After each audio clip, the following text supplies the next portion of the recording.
question number 23, Kwani, is how can I find out what I am really good at if I don't know? I love that question. How can I find out what I'm really good at if I don't know?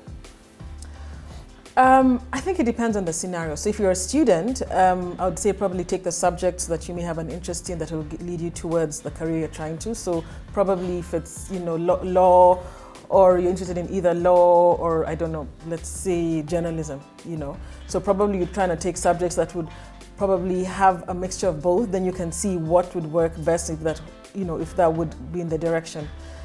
Coming to the workplace. You're not sure if you want to be a manager, right? Or you're not sure if you want to leave this job to go to another job. I think you have to be very, try and focus on your strengths. I think the most important thing is to focus on your strengths. And how do you find out what your strengths are, Connie? For example, how did you know that you were you were particularly good at fashion and being creative? World, Exactly. Well, it was very evident. My creative from high school, my creative marks were amazing, and then my other marks, they were another story. Right. But that's it. So you have to be honest with yourself also. Very good. I mean, if you're trying to be an engineer and your grades in maths are not that strong, then you might need to rethink things. So it's also about being honest with yourself and like, okay, maybe if I'm not that good in math, maybe if I'm not, engineering is not quite for me, maybe I can do something that's still in that direction, but not necessarily engineering. So for me, I think it's being honest with yourself and then also understanding your capabilities. What can I do? If I'm not good in maths, then engineering is probably not going to be my. But what else can I do that's within probably that direction that I could do another option? So knowing your strengths and being honest with yourself. I like that. Yeah. And what about, your stuff like your environment? Yeah. If you grew up in a house of, let's say, doctors or accountants, and everybody sees this potential in you and says, "Oh my goodness, Connie, you would be a fantastic doctor. You would make a fantastic doctor."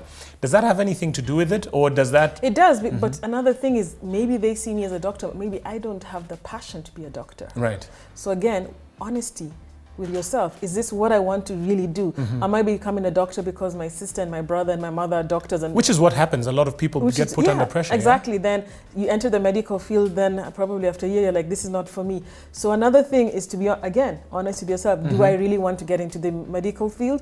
Or do I want to do something, that's probably related to the medical field, but not necessarily in the medical field? So it goes back to, you have to be honest with yourself. Now, there's one last question. Yeah. Once you're honest with yourself and you know what your strengths are, Yeah. and you're actively doing the thing that you now enjoy and you believe that you're good at, does it matter that other people tell you that you're good at these things? What about, where does feedback come in?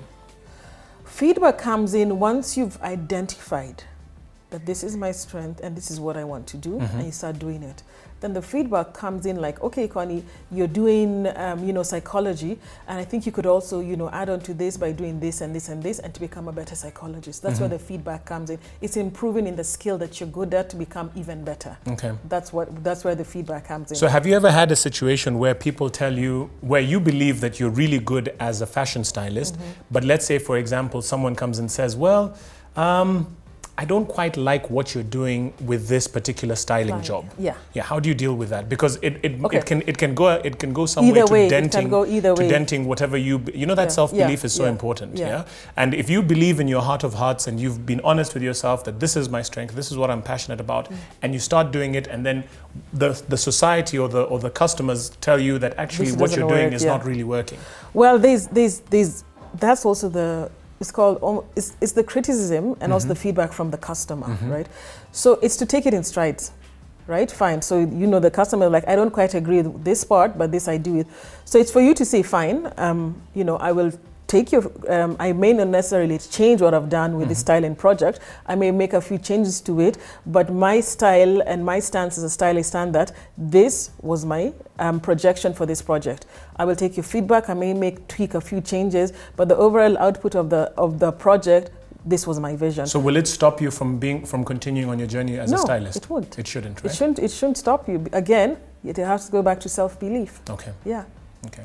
So honesty, Honesty. which is tied to your self-belief, knowing your strengths, Yeah. and being able to take criticism and know that, True. you know what, the criticism is there to Yeah. improve you. Exactly. So, yeah, Great. that's it for now. Thank you. Thank you.